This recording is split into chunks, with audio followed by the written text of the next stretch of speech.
Hello. हमारा आप सभी को प्यार भरा नमस्कार। इसके साथ ही साथ हम टॉपिक को शुरू करते हैं और टॉपिक है जो कि अगर हम पानी को उबाल के पिएं और खाने को साफ सफाई से बनाएं और किसी भी इन्फेक्टेड पर्सन के कांटेक्ट में ना आए, तभी हम इस बीमारी से बच सकते हैं। और वो ये जो बीमारी है वो है टाइफाइड या एंट्रिक फीवर।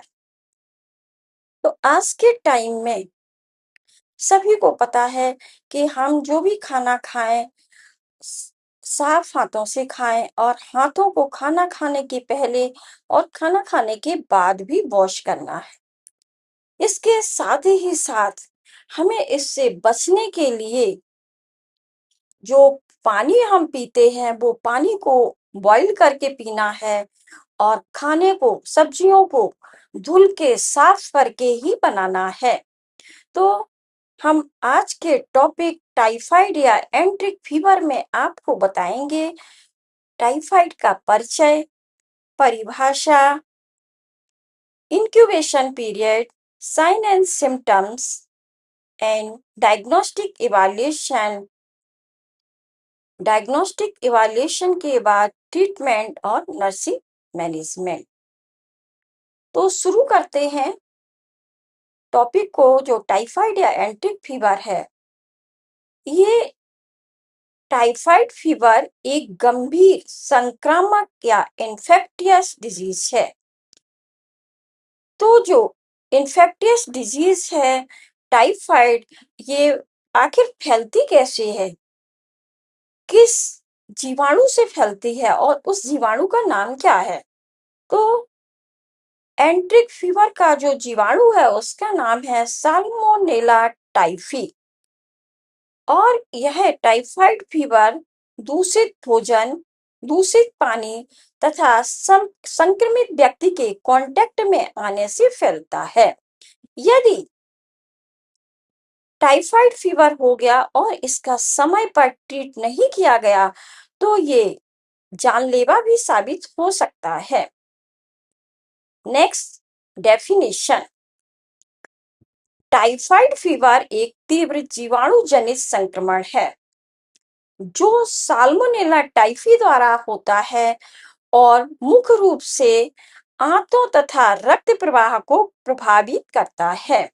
स्वच्छ पानी और स्वच्छ भोजन टाइफाइड से बचाव का यही है समाधान। नेक्स्ट हम बताएंगे इंक्यूबेशन पीरियड या उद्भावन अवधि। टाइफाइड फीवर का इंक्यूबेशन पीरियड 7 डेज से 14 डेज का होता है, लेकिन कभी कभी ये 3 से 60 दिन का भी हो सकता है अगर इसको ट्रीट नहीं किया गया। Sign and symptoms.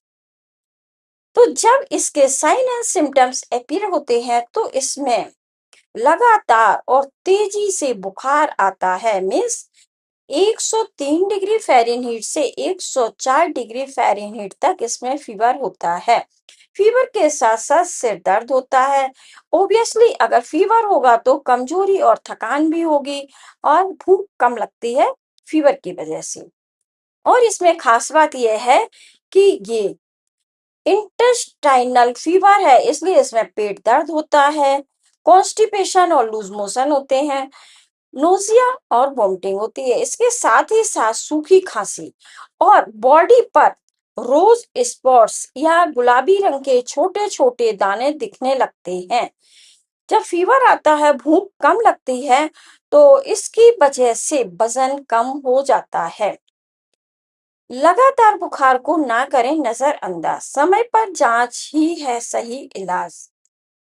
नेक्स्ट है डायग्नोस्टिक इवैल्यूएशन या नैदानिक मूल्यांकन।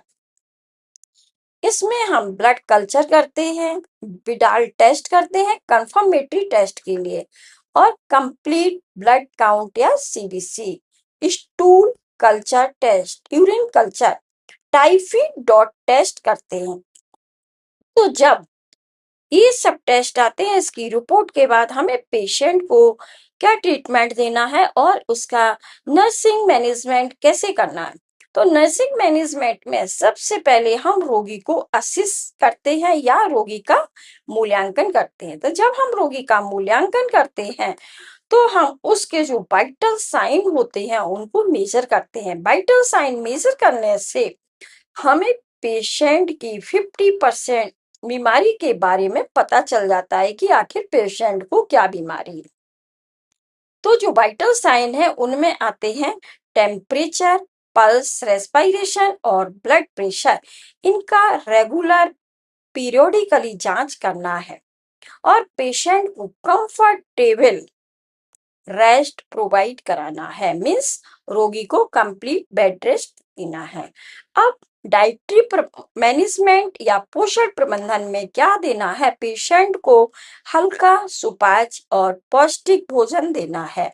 इसके साथ ही साथ पेशेंट को लिक्विड डाइट देनी है जिससे पेशेंट इजिली डाइजेस्ट कर सके।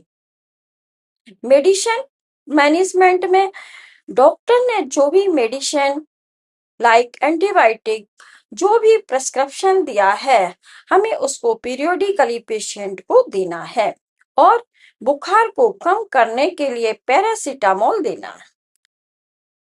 संक्रमण नियंत्रण या इन्फेक्शन कंट्रोल करना है, हाथों की साफ सफाई को बनाए रखना है। और जब हम पेशेंट का कोई भी काम करते हैं तो पेशेंट का काम करने से पहले या केयर करने से पहले हमें हैंड वॉशिंग के 7 स्टेप्स को फॉलो करना है और पेशेंट की केयर करने के बाद भी हमें हैंड वॉशिंग करना है जिससे हम अपने और पेशेंट को किसी भी इंफेक्शन से बचा सकें। और पेशेंट के बर्तनों और कपड़ों को अलग रखना है। हेल्थ एजुकेशन देना है जिसमें खुला हुआ शुद्ध पानी पीने की एडवाइस देना है, खुले और दूषित भोजन से बचने की एजुकेशन देना है, हाथों की सफाई अपनाओ, टाइफाइड को दूर भगाओ। तो दोस्तों अब हम इस टॉपिक को कंक्लूड करेंगे जिसमें टाइफाइड एक गंभीर रोकथाम योग्य बीमारी है, मतलब गंभीर है, लेकिन अगर हम इसको कंट्रोल करेंगे तो इसको रोका भी जा सकता है। स्वच्छता, सुरक्षित भोजन, पानी और समय पर उपचार द्वारा इस रोग से बचा जा सकता है। तो इस टाइफाइड टॉपिक को बचने के लिए हमें साफ सफाई का विशेष ध्यान देना है और दवाइयों को समय से लेना है, उबला हुआ पानी पीना है, स्वच्छ भोजन लेना है। स्वच्छ भोजन का मतलब है कि जो भी हम साग सब्जियों को बनाते हैं उन्हें साफ पानी से या गुनगुने पानी से या गर्म पानी से धुल के ही हमें सब्जियों को यूज करना है जिससे कि इस साल्मोनेला टाइफी जैसे जीवाणु से बचा जा सके और अपने को स्वस्थ और सुरक्षित रखा जा सके। तो आज का हमारा जो टॉपिक था बहुत ही इम्पोर्टेंट टॉपिक है और सभी लोगों को इसको बहुत ही केयरफुली सुनना है और इसे फॉलो करना है। तो हमारे YouTube चैनल को लाइक, सब्सक्राइब, शेयर और कमेंट करें और नेक्स्ट टॉपिक में मिलते हैं नए टॉपिक के साथ। Thank you so much.